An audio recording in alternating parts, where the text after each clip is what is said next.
안녕하세요, 여러분. 오늘 제가 들려드릴 이야기는 정말 가슴 아프면서도 분노가 치밀어 오르는 사연입니다. 73세 할머니가 40년 지기 친구에게 평생 모은 전 재산 3억을 사기당한 이야기인데요. 경찰도 민사라며 손을 놓았지만 할머니는 포기하지 않았습니다. 과연 할머니는 돈을 되찾을 수 있었을까요? 끝까지 함께 해주세요. 저는 김영자라고 합니다. 올해 73살이고요. 부산 해운대에서 혼자 살고 있습니다. 남편은 10년 전에 먼저 세상을 떠났어요. 슬아에 딸 둘을 두었는데 큰딸은 서울에서 직장 다니고 작은 딸은 결혼해서 미국에 살고 있습니다. 혼자 사는 게 외롭긴 하지만 그래도 친구들이 있어서 버틸만 했어요. 그 중에서도 가장 친한 친구가 있었습니다. 이름은 최미숙. 저와 동갑이고 같은 동네에 살았죠. 미숙이와 저는 40년 전부터 알고 지냈어요. 우리 애들이 같은 초등학교 다닐 때부터 학교 앞에서 마주치며 인사하던 사이였죠. 아이고 영자씨. 오늘도 아이들 데리러 왔어요.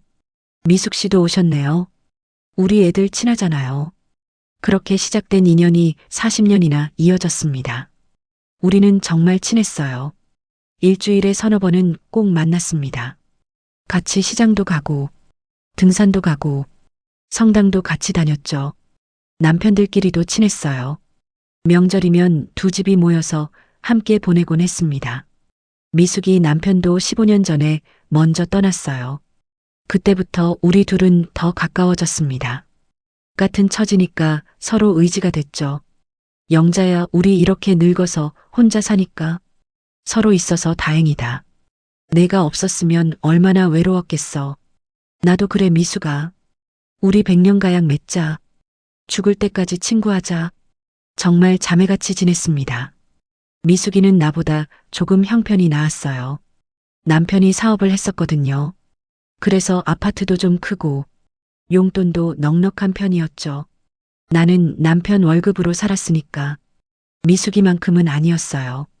하지만 그래도 남편이 착실했어요. 월급 꼬박꼬박 저축하고 아껴서 모았죠. 남편이 먼저 가고 나니 퇴직금과 보험금으로 3억 정도가 남았어요. 거기에 집도 있었고요. 딸들이 말했어요. 엄마, 그 돈 함부로 쓰지 마세요. 나중에 병원비 들어갈 수도 있어요. 꼭꼭 숨겨놓으세요. 저도 그럴 생각이었습니다. 은행에 고이 넣어두고 이자 받아서 생활하려고요. 그런데 미숙이가 제안을 했습니다. 어느 날 미숙이가 제게 말했어요. 영자야, 너 돈 은행에만 넣어뒀지. 요즘 이자가 얼마나 되는데. 그렇게 해서는 돈이 안 불어나. 그래도 안전하잖아. 나 투자 같은 거 몰라. 아니야, 내가 아는 좋은 데 있어. 내 조카 남편이 투자 회사를 운영해. 거기 맡기면 은행보다 훨씬 이자가 좋아. 조카 남편이라고. 그래도 난 잘 모르는데. 영자야, 나 믿지. 40년 친구인데. 내가 너 해코지 하겠어. 그야 그렇지. 미숙이, 넌 내 친구니까 믿지. 그럼 일단 조금만 해봐. 1,000만 원만 맡겨봐. 3개월만 해보고 안 좋으면 빼면 되지. 고민 끝에 1,000만 원을 맡겼습니다. 미숙이를 믿었으니까요. 40년 친구인데 날 속이겠어요. 조카 남편이라는 사람을 만났어요. 이름은 박진수. 40대 후반쯤 돼 보이는 남자였습니다. 안녕하세요, 어르신. 미숙 이모님한테 많이 들었습니다. 제가 잘 운용해서 수익 드리겠습니다. 이게 무슨 투자예요? 부동산 개발 투자입니다. 요즘 재개발 지역에 투자하면 수익이 아주 좋습니다. 저희가 전문적으로 하고 있어요. 그럴듯하게 설명하더군요. 계약서도 썼고요. 투자금 1,000만 원을 넣었습니다. 3개월 후였어요. 정말 수익금이 들어왔습니다. 100만 원이더군요. 어머 미숙아. 진짜 돈이 들어왔어. 3개월에 100만 원이야. 그러게 내가 뭘 했어. 은행에 넣어두는 것보다 훨씬 좋지. 정말 신기했어요. 은행 이자는 1년에 30만 원도 안 되는데 여기는 3개월에 100만 원이라니. 미숙이가 또 말했어요. 영자야, 더 넣어봐. 2천만 원만 더 넣으면 수익이 훨씬 커져. 그래도 너무 많이 넣는 거 아냐? 괜찮아. 나도 5천만 원 넣었어. 내 돈도 거기 있다고. 미숙이도 돈을 넣었다니 안심이 됐어요. 친구가 먼저 하고 있는 건데 믿을만하다고 생각했죠. 2천만 원을 더 넣었습니다. 총 3천만 원이 됐어요. 또 3개월이 지나니 이번엔 300만 원이 들어왔습니다. 어머, 이번엔 더 많이 들어왔네. 그러게 금액이 크니까 수익도 크지. 정말 신기하고 좋았어요. 이렇게 쉽게 돈을 벌 수 있다니. 박진수도 자주 연락했어요. 어르신 투자 잘 되고 있습니다. 다음 건도 준비 중이에요. 더 좋은 수익률 기대하셔도 됩니다. 그때만 해도 의심하지 않았어요. 실제로 돈이 들어왔으니까요. 6개월이 지나고 1년이 지났습니다. 중간중간 수익금이 계속 들어왔어요. 매번 몇십만 원에서 100만 원씩 통장에 입금이 됐습니다. 그 사이 미숙이는 계속 권했어요. 영자야, 더 넣어. 지금이 기회야. 나는 벌써 1억 넣었어. 1억이나. 나는 아직 3천만 원밖에. 영자야, 너도 더 넣어봐. 이렇게 좋은데 왜 망설여? 주변 친구들에게도 자랑했어요. 나 요즘 투자해서 돈 벌고 있어. 미숙이가 소개해줬는데 정말 좋아. 친구들이 부러워하더군요. 영자야, 나도 그거 할래. 나도 소개 좀 해줘. 그래서 박진수를 소개해줬어요. 친구 몇 명도 투자를 시작했습니다. 모두 처음엔 수익이 잘 나왔어요. 다들 좋아했죠. 1년 반쯤 됐을 때였어요. 박진수가 새로운 제안을 했습니다. 어르신, 지금 대박건이 나왔습니다. 서울 강남 재개발 건인데 이건 정말 큰 수익이 예상됩니다. 최소 30% 이상 수익입니다. 30%요? 네, 하지만 최소 투자금이 5천만 원입니다. 그 이하는 참여가 어렵습니다. 5천만 원이요? 그건 너무 큰 돈인데요. 어르신, 지금까지 수익 잘 나왔잖아요. 저 믿으시고 한번 해보세요. 고민이 됐어요. 5천만 원은 정말 큰 돈이었으니까요. 미숙이에게 상의했습니다. 미수가 강남 재개발건 한다는데 5천만 원을 넣으래. 어떡하지? 영자야, 당연히 해야지. 강남이야, 강남. 나는 벌써 1억 더 넣었어. 1억을 더? 응, 이번 거는 진짜 대박이래. 나중에 후회하지 마. 미숙이가 이미 1억을 넣었다니 나도 용기가 났습니다. 딸들한테는 말 안 하고 5천만 원을 추가로 넣었어요. 이제 총 8천만 원이 됐습니다. 그런데 이번에는 달랐어요. 수익금이 들어오지 않았습니다. 진수 씨, 수익금이 안 들어왔는데요. 아, 어르신, 이번 거는 장기 투자입니다. 6개월 후에 한꺼번에 정산됩니다. 기다리시면 큰 돈 받으실 겁니다. 6개월이요? 네, 조금만 기다려주세요. 믿고 기다렸습니다. 그런데 한 달 후에 박진수가 또 연락했어요. 어르신, 죄송한데 이번 건이 생각보다 진행이 느립니다. 정부 인허가 문제로 좀 늦어지고 있어요. 그럼 언제 되는 건가요? 조금 더 기다려주세요.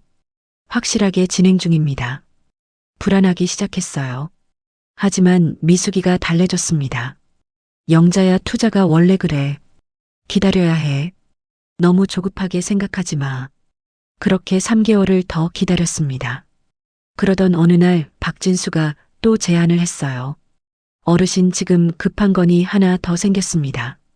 이건 단기건인데 수익률이 아주 좋습니다. 한 달만 투자하시면 10% 수익입니다. 그런데 지금 내 돈이 묶여 있잖아요. 그래서 죄송하지만 조금만 더 투자해 주시면 나중에 다 합쳐서 드릴게요. 더 투자하라고요. 네, 2천만 원만 더 부탁드립니다. 이상했어요. 계속 돈을 더 넣으라고만 하니까요. 하지만 이미 8천만 원이 들어가 있었습니다. 지금 그만두면 그 돈은 어떻게 되는 거지? 차라리 조금 더 넣어서 다 찾는 게 나을 것 같았어요. 미숙이에게 또 상의했습니다. 미수가 진수 씨가 또 돈을 넣으래. 2천만 원을. 영자야, 그냥 넣어. 이미 많이 들어갔는데. 지금 빼면 손해야. 결국 2천만 원을 더 넣었습니다. 총 1억 원이 됐어요. 그게 제 실수의 시작이었습니다. 한 달이 지나도 연락이 없었어요. 2달이 지나도 마찬가지였습니다. 전화를 걸었습니다. 진수 씨, 제 돈은 어떻게 된 건가요? 아, 어르신 죄송합니다. 지금 사업 진행 중이에요. 조금만 더 기다려주세요. 아니, 언제까지 기다리라는 거예요? 곧 정리됩니다. 걱정하지 마세요. 하지만 마음이 불안했어요. 미숙이한테 전화했습니다. 미숙아, 너는 돈 받았어? 아니, 나도 아직이야. 근데 진수가 그러는데 다음 달에 준다더라. 정말? 응, 걱정 마, 조금만 기다려. 그 말을 믿고 또 기다렸습니다. 그런데 어느 날 제가 박진수 사무실을 찾아갔는데 문이 잠겨 있었어요. 이상하네. 경비 아저씨에게 물었습니다. 아저씨, 여기 박진수 씨 사무실 맞죠? 아, 그 사람요. 한 달 전에 나갔어요. 예, 나갔다고요. 내 월세도 안 내고 잠적했어요. 찾는 사람이 한둘이 아니에요. 가슴이 철렁 내려앉았습니다. 급히 미숙이한테 전화했어요. 미숙아, 큰일 났어. 진수 사무실이 비었대. 뭐라고? 경비 아저씨가 그러는데 한 달 전에 나갔대. 월세도 안 내고. 그럴 리가 없어. 내가 전화해 볼게. 미숙이도 박진수한테 전화했대요. 하지만 받지 않았답니다. 우리는 급히 만났습니다. 미숙아, 이거 우리 사기당한 거 아니야? 아니야, 그럴 리 없어. 진수는 내 조카 남편이야. 내 조카한테 전화해 봐야겠어. 미숙이가 조카한테 전화했어요. 하지만 조카도 전화를 받지 않았습니다. 이상해, 우리 조카도 전화를 안 받아. 미숙아, 이거 완전히 사기당한 거야. 아니야, 그럴 리 없어. 미숙이는 끝까지 믿고 싶어 했어요. 하지만 현실은 명확했습니다. 박진수는 잠적했고 연락도 되지 않았어요. 일주일을 기다렸지만 소식이 없었습니다. 결국 경찰서에 갔습니다. 신고하러 왔습니다. 사기를 당한 것 같아요. 경찰이 자초지종을 물었어요. 제가 상황을 설명했습니다. 1억 원을 투자했는데 박진수라는 사람이 잠적했어요. 사무실도 비워서 나갔고요. 경찰이 계약서를 확인했습니다. 어르신, 이거 투자 계약서네요. 사기가 아니라 민사예요. 민사요? 내 계약서에 투자 위험에 대한 내용이 있어요. 손실이 발생할 수 있다고 명시돼 있고요. 이건 사기가 아니라 투자 실패로 볼 수 있어요. 그럼 어떡해요? 제 돈은 어떻게 되는 건데요? 민사소송을 하셔야 해요. 변호사 선임해서 진행하셔야 합니다. 그럼 경찰은 뭐 안 해주시는 거예요? 저희가 할 수 있는 게 없어요. 사기로 입건하려면 명확한 증거가 필요한데 계약서가 있고 투자금을 받은 것이니 사기 입증이 어렵습니다. 허탈했습니다. 경찰도 도와줄 수 없다니 집에 돌아와 딸들에게 전화했어요. 엄마, 뭐라고요? 1억을 투자했다고요? 미안하다. 엄마가 잘못 생각했어. 엄마 제정신이에요. 은행에 고이 두라고 했잖아요. 그걸 왜 투자를 해요? 미숙이가 소개해줘서 믿었는데. 아이고, 엄마. 이제 어떡해요? 딸들도 당황했어요. 하지만 멀리 있어서 당장 올 수도 없었고 그저 전화로 위로만 해줬습니다. 엄마, 변호사 알아봐요. 소송이라도 해야죠. 변호사 사무실을 찾아갔습니다. 어르신, 피해 금액이 얼마세요? 1억 원입니다. 흠박진수라는 사람 위치 파악이 됩니까? 아니요, 연락도 안 돼요. 그럼 어렵습니다. 사람을 찾아야 소송을 할 수 있는데 잠적한 상태면 진행이 힘들어요. 그럼 어떡해요? 일단 찾아야 합니다. 주소지라도 확인해 보세요. 그 사람 주민등록 등본 떼어서요. 주민등록 등본을 떼려고 했지만 개인정보라 안 된다고 했어요. 막막했습니다. 어디서부터 어떻게 해야 할지 모르겠더군요. 미숙이한테 갔습니다. 미숙아, 너는 어떡할 거야? 미숙이는 멍하니 앉아 있었어요. 나도 모르겠어. 내 돈도 다 날아갔어. 미숙아, 너 얼마나 넣었어? 2억. 2억이나. 응, 마지막에 더 넣었거든. 우리 둘 다 망연자실했습니다. 그런데 미숙이가 갑자기 울기 시작했어요. 영자야, 미안해. 다 내 잘못이야. 내가 진수를 소개해줘서. 미수가 너도 당한 건데 무슨. 영자야, 사실은. 미숙이가 말을 잇지 못했어요. 사실은 뭔데? 진수가 처음에 나한테 부탁했어. 사람들 소개해달라고. 소개해주면 수수료를 준다고. 뭐라고? 그래서 내가 너를 소개한 거야. 너한테 받은 수수료가 500만 원이야. 순간 머리가 하얘졌습니다. 미수가 그럼 넌 나를 이용한 거야? 아니야, 영자야, 오해 마. 나도 진짜 투자했어. 수수료는 받았지만 나도 진심으로 좋은 투자라고 생각했어. 40년 친구가 나한테 이럴 수 있어. 영자야, 미안해. 저는 자리에서 일어났습니다. 다신 얼굴 보지 말자. 그날 이후 미숙이와 연락을 끊었습니다.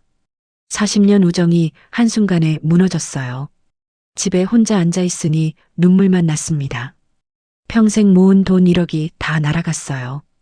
게다가 40년 친구한테 배신까지 당했으니까요. 며칠을 그렇게 멍하니 보냈습니다. 그러다가 문득 생각이 들었어요. 이렇게 앉아서 울기만 하면 뭐가 달라지나. 내 돈을 내가 찾아야지. 나이가 73이지만 포기할 수는 없었습니다. 일단 박진수에 대한 정보를 모으기 시작했어요. 처음에 받았던 명함을 꺼냈습니다. 거기에 전화번호와 이메일이 있었죠.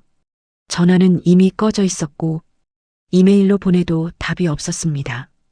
계약서를 자세히 봤어요. 박진수의 주민등록번호가 적혀 있더군요.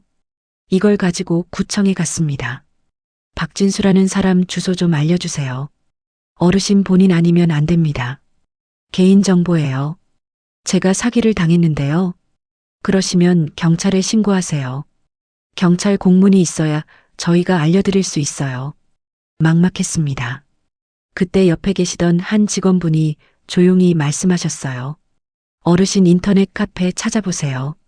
투자 사기 피해자 카페 있어요. 거기서 정보 얻을 수 있을 거예요. 집에 와서 컴퓨터를 켰습니다. 딸이 사준 컴퓨터가 있었는데 잘 쓰지 않았었거든요. 검색을 해보니 정말 있더군요. 투자 사기 피해자 모임 카페. 가입하고 게시글을 올렸습니다. 박진수에게 사기당했습니다. 1억 원을 투자했는데 연락이 끊겼어요. 같은 피해 당하신 분 계신가요? 몇 시간 후 댓글이 달렸어요. 저도 피해자입니다. 3천만 원 날렸어요. 저는 5천만 원요. 저도 당했습니다. 피해자가 저 혼자가 아니었습니다. 댓글이 쭉 달렸어요. 총 20명이 넘는 사람들이 피해를 봤더군요. 합계 금액이 10억이 넘었습니다. 피해자들끼리 오픈 채팅방을 만들었어요. 어르신 혹시 박진수 연락처 아시는 분? 저도 전화번호만 있는데 안 받아요. 주소는 아무도 모르시나요? 사무실 주소만 알죠. 다들 막막해했습니다. 그때 한 분이 말씀하셨어요. 박진수 차량 번호 아시는 분 계신가요? 아, 맞다, 저 알아요. 처음 만날 때 봤어요. 차량 번호를 공유했습니다. 이걸로 뭘 할 수 있나요? 젊은 피해자 한 분이 답했어요. 차량 위치 추적할 수 있어요. 아는 사람 통해서. 희망이 보였습니다. 그분이 지인을 통해 알아봤대요.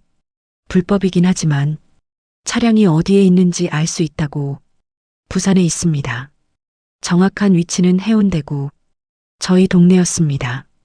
그럼 제가 가서 확인해 볼게요. 어르신 혼자 가시면 위험해요. 괜찮아요. 낮에 갈게요. 알려준 주소로 갔습니다. 해운대 어느 빌라 단지였어요. 주차장에 정말 그 차가 있었습니다. 심장이 두근거렸어요. 차 옆에서 기다렸습니다. 혹시 주인이 나타나나 해서요. 1시간을 기다렸는데 안 나타났어요. 다음 날 다시 갔습니다. 아침 일찍부터 기다렸죠. 오전 10시쯤이었을까요? 한 남자가 나타났습니다. 박진수였습니다. 진수 씨. 박진수는 저를 보더니 깜짝 놀랐어요. 어르신, 여기 어떻게? 진수 씨 제 돈 돌려주세요. 아, 어르신 지금 사정이 어려워서 조금만 기다려주시면. 안 돼요. 지금 당장 돌려주세요. 어르신 저한테 지금 돈이 없어요. 그럼 경찰 불러야겠네요. 박진수 얼굴이 굳었습니다. 어르신 경찰 부르시면 안 돼요. 제가 정말 돈을 돌려드릴게요. 언제요? 한 달만 기다려주세요. 그 말 믿을 수 있어요? 진짜예요. 제가 새로 사업 시작했어요. 거기서 돈 생기면 바로 드릴게요. 또 거짓말이라는 걸 알았지만 일단 주소를 확인한 게 중요했어요. 그럼 한 달만 기다릴게요. 대신 각서 써주세요. 각서요? 네, 1억 원 돌려준다고. 한 달 안에. 박진수는 어쩔 수 없다는 듯 각서를 썼습니다. 하지만 믿을 수 없었어요. 제가 따로 조사를 시작했습니다. 그 빌라에서 박진수를 계속 관찰했어요. 아침마다 가서 지켜봤습니다. 어디로 가는지 무엇을 하는지 며칠을 관찰한 결과 박진수는 매일 다른 곳으로 갔어요. 어느 날은 부산 서면, 어느 날은 광안리, 어느 날은 남포동.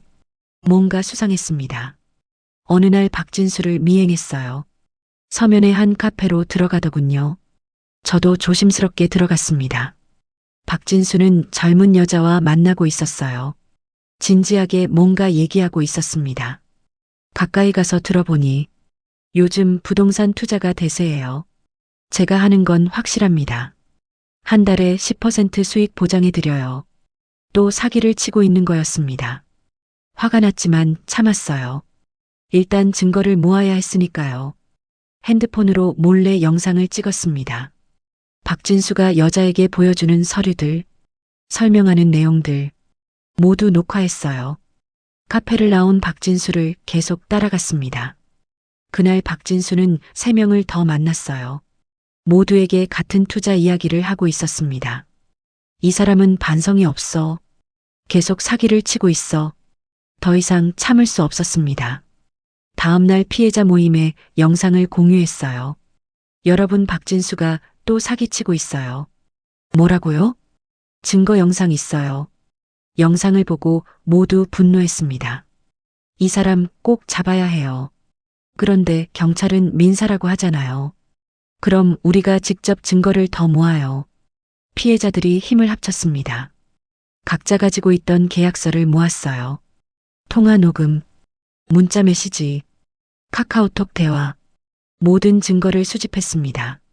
그리고 박진수가 새로 사기치는 것도 증거로 모았어요. 한 젊은 피해자가 제안했습니다. 제가 투자하는 척하고 접근할게요. 만나서 대화를 녹음하겠습니다. 위험하지 않을까요? 괜찮아요. 공공장소에서 만날 거예요.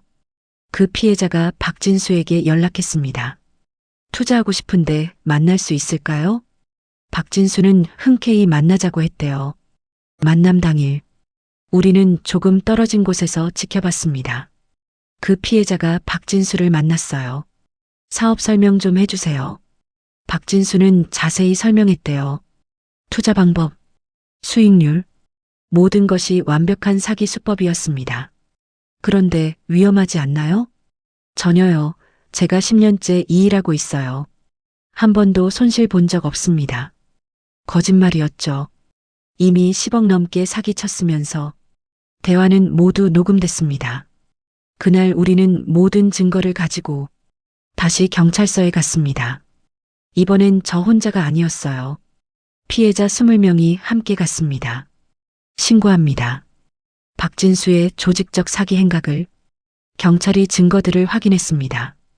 계약서들, 통화 녹음, 영상, 새로운 사기 시도 증거. 이 정도면 사기죄로 입건 가능합니다. 드디어였습니다. 경찰이 수사를 시작했어요. 박진수의 통화 기록, 계좌 거래 내역, 모든 걸 추적했습니다. 그리고 일주일 후 박진수를 체포했습니다. 박진수 씨 사기죄로 긴급 체포합니다. 박진수는 발버둥 쳤지만 소용없었어요. 경찰 조사 결과 박진수는 3년 동안 총 100명 넘는 사람들에게 30억 원을 사기쳤더군요. 그 돈으로 도박을 했고 거의 다 날렸다고 했습니다. 어르신 죄송합니다. 제가 잘못했습니다. 박진수는 사과했지만 이미 늦었어요. 박진수는 구속됐고 재판이 시작됐습니다. 검사는 징역 10년을 구형했어요. 재판정에서 저도 증언했습니다. 저는 평생 모은 돈을 잃었습니다. 73 나이에 어떻게 다시 모으겠습니까? 제발 엄벌해 주십시오. 다른 피해자들도 증언했어요. 모두 눈물을 흘리며 자신의 피해를 호소했습니다. 박진수는 눈물을 흘리며 반성했지만 누구도 믿지 않았습니다. 판결이 나왔습니다. 피고인을 징역 8년에 처한다. 피해자들에게 총 10억 원을 배상하라. 징역 8년. 생각보다 적다고 느껴졌지만 그래도 처벌은 받았습니다. 하지만 문제가 있었어요. 박진수한테 돈이 없다는 거였죠. 배상 명령이 나왔지만 피고인이 무자력 상태입니다. 강제 집행이 어렵습니다. 변호사가 말했습니다. 그럼 제 돈은 어떻게 돼요? 박진수가 출소 후에 돈을 벌면 그때 받으실 수 있어요. 하지만 언제가 될지는 모릅니다. 허탈했습니다. 처벌은 받았지만 돈은 못 받는다니 그래도 포기할 수 없었어요. 변호사와 상의했습니다. 박진수 재산 조회를 다시 해보세요. 숨겨둔 게 있을 수도 있어요. 재산 조회를 다시 했더니 박진수 명의의 차량이 있었습니다. 그리고 부모님 명의로 된 집이 하나 있었어요. 박진수가 부모님께 증여한 흔적이 있습니다. 사기친 돈으로 부모님 집을 샀어요. 그럼 그것도 회수할 수 있나요? 사회행위 취소 소송을 하면 됩니다. 증여를 취소하고 재산을 회수하는 거죠. 다시 소송을 시작했습니다. 박진수 부모님은 억울하다고 했어요. 우리는 아들이 준 돈인 줄만 알았다. 하지만 법원은 우리 손을 들어줬습니다. 박진수가 사기친 돈으로 부모에게 증여한 것이 인정된다. 증여를 취소하고 재산을 회수한다. 그렇게 집을 경매에 넘겼어요. 그리고 피해자들이 나눠 가졌습니다. 제 몫은 2천만 원이었습니다. 1억을 잃고 2천만 원을 받은 거죠. 8천만 원은 날린 셈이었습니다. 하지만 그래도 다행이었어요. 한 푼도 못 받을 수도 있었으니까요. 그리고 차량도 압류해서 팔았습니다. 거기서 1천만 원을 더 받았어요. 총 3천만 원을 회수했습니다. 7천만 원은 여전히 손실이었지만 포기하지 않은 덕분에 이만큼이라도 받았어요. 재판이 끝나고 몇 달이 지났습니다. 어느 날 미숙이한테 전화가 왔어요. 영자야. 그 목소리를 듣는데 마음이 복잡했습니다. 뭐야? 만날 수 있을까? 무슨 일인데? 미안하다는 말하고 싶어? 거절하려다가 그냥 만나기로 했습니다. 카페에서 미숙이를 만났어요. 오랜만에 보는 미숙이는 많이 늙어 보였습니다. 영자야 정말 미안해. 이제 와서 미안하다면 다야. 내가 정말 잘못했어. 나도 욕심이 났어. 수수료 500만 원이 탐났고 그래서 너를 소개한 거야. 40년 친구를 돈 때문에 배신한 거지. 그래, 내가 잘못했어. 변명하지 않을게. 미숙이는 눈물을 흘렸습니다. 영자야 나도 돈 다 못 받았어. 2억 중에 4천만 원만 받았어. 1억 6천은 날렸어. 그래도 넌 수수료 받았잖아. 맞아, 내가 욕심 부렸어. 그 돈 다 너한테 줄게. 됐어, 이제 와서 그게 무슨 소용이야. 영자야 제발 용서해줘. 나 너 없으면 정말 외로워. 솔직히 화가 많이 풀렸어요. 재판도 끝났고 돈도 일부 받았으니까요. 그리고 40년 우정이 이렇게 끝나는 게 아깝기도 했습니다. 미수가 응. 다시는 이런 일 하지 마. 돈 때문에 사람을 배신하지 마. 안 그럴게 정말 미안해. 그렇게 우리는 다시 친구가 됐습니다. 하지만 예전 같지는 않았어요. 신뢰에 금이 간 건 사실이니까요. 그래도 외로운 노년에 함께할 친구가 있다는 게 위로가 됐습니다. 이 일을 겪고 나서 많은 걸 배웠어요. 저는 피해자 모임에서 계속 활동했습니다. 새로운 사기 피해를 예방하기 위해서요. 시청에서 시니어 대상으로 금융 사기 예방 강의를 하게 됐어요. 여러분 투자 권유 조심하세요. 특히 친한 사람이 권할 때 더 조심해야 해요. 제 경험담을 들려줬습니다. 강의를 들은 어르신들이 감사하다고 하셨어요. 강사님 덕분에 정신 차렸어요. 나도 비슷한 제안 받았는데 거절했어요. 그렇게 한 명이라도 더 피해를 막는다면 제 경험이 의미가 있다고 생각했습니다. 딸들도 자주 연락했어요. 엄마 이제 그런 일 없을 거야. 조심하고 있지. 그래 엄마 이제 정신 차렸어. 남은 돈 3천만 원은 은행에 고이 넣어뒀습니다. 이번엔 절대 건드리지 않을 거예요. 그리고 국민연금으로 생활하고 있습니다. 검소하게 살면 충분해요. 가끔 박진수 생각이 납니다. 지금 감옥에서 어떻게 지내고 있을까? 8년 후에 출소하면 또 사기를 치려고 할까요? 그런 사람들을 막기 위해 제가 할 수 있는 일을 하고 있습니다. 피해자 모임은 지금도 활발해요. 새로운 피해자들이 계속 들어오고 있거든요. 우리는 서로 위로하고 정보를 공유하고 함께 대응합니다. 혼자서는 할 수 없는 일도 함께하면 가능하다는 걸 배웠어요. 그리고 나이가 들었다고 포기해서는 안 된다는 것도 배웠습니다. 73세 나이에 혼자서 사기꾼을 추적하고 증거를 모으고 재판까지 이끌어냈어요. 처음엔 막막했지만 한 걸음씩 나아가니 길이 보이더군요. 지금은 제 경험을 책으로 쓰고 있습니다. 73세 할머니의 사기꾼 잡기라는 제목으로요. 출판사에서 관심을 보였어요. 곧 출간될 것 같습니다. 인쇄로 받는 돈은 사기 피해자들을 돕는 데 쓸 거예요. 이제 저는 그냥 피해자가 아닙니다. 다른 사람들을 돕는 활동가가 됐어요. 매주 복지관에서 상담도 하고 있습니다.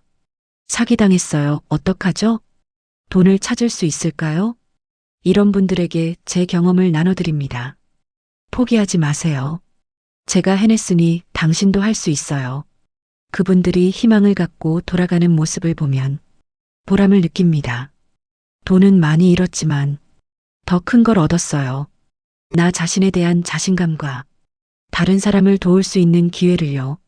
미숙이도 이제는 함께 활동합니다. 자신의 잘못을 반성하고 다른 사람들을 돕고 있어요.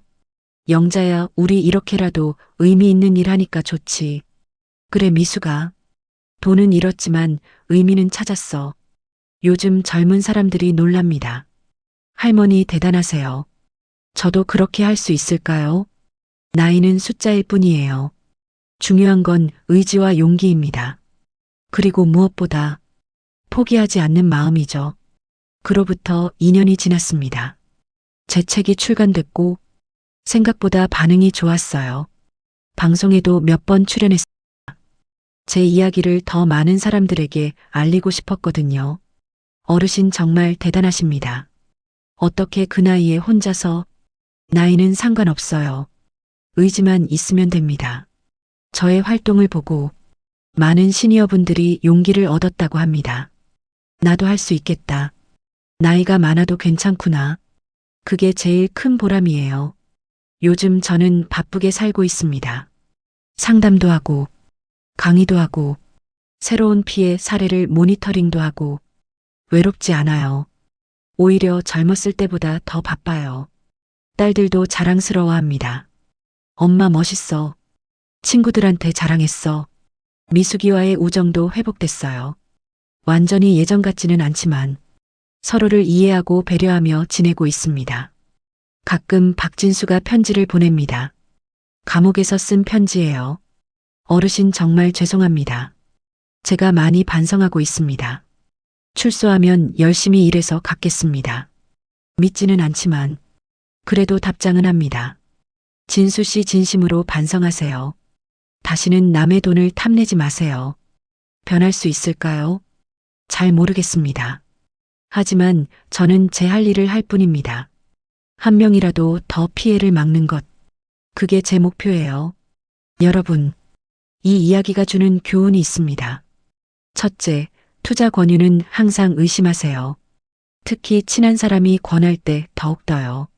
친구라는 이름으로 접근하는 사기가 많습니다. 둘째, 너무 좋은 조건은 의심하세요. 은행 이자보다 몇 배 높은 수익률. 그건 대부분 사기입니다. 셋째, 계약서를 꼼꼼히 읽으세요. 작은 글씨까지 모두 확인하세요. 이상한 조항이 있는지 체크하세요. 넷째, 가족에게 꼭 상의하세요. 혼자 결정하지 마세요. 자식들에게 알리세요. 다섯째, 사기를 당했다면 포기하지 마세요. 경찰이 안 된다고 해도 증거를 모으고 끝까지 싸우세요. 여섯째, 나이는 상관없습니다. 70이든 80이든 할 수 있어요. 의지만 있으면 됩니다. 일곱째, 혼자 싸우지 마세요. 같은 피해자들과 힘을 합치세요. 함께하면 더 강해집니다. 여덟째, 친구를 함부로 믿지 마세요. 하지만 완전히 불신하지도 마세요. 현명하게 판단하세요. 아홉째, 돈보다 중요한 게 있습니다. 건강과 마음의 평화. 그걸 지키세요. 열 번째, 나이 들어서도 배울 수 있습니다. 컴퓨터도 법률도 모두 배울 수 있어요. 늦었다고 생각하지 마세요. 여러분도 혹시 비슷한 피해를 당하셨나요? 아니면 의심스러운 제안을 받으셨나요? 조심하세요. 그리고 포기하지 마세요. 나이가 많다고 약자가 아닙니다. 우리도 싸울 수 있고 이길 수 있습니다. 저는 73세에 시작해서 성공했어요. 여러분도 할 수 있습니다. 혹시 주변에 사기 피해를 당한 분이 계시면 이 이야기를 들려주세요. 희망을 주세요. 우리 시니어들 서로 도우며 살아가요. 오늘 이야기는 여기까지입니다. 끝까지 들어주셔서 감사합니다. 구독과 좋아요, 그리고 알림 설정 꼭 부탁드립니다. 댓글로 여러분의 경험도 들려주세요.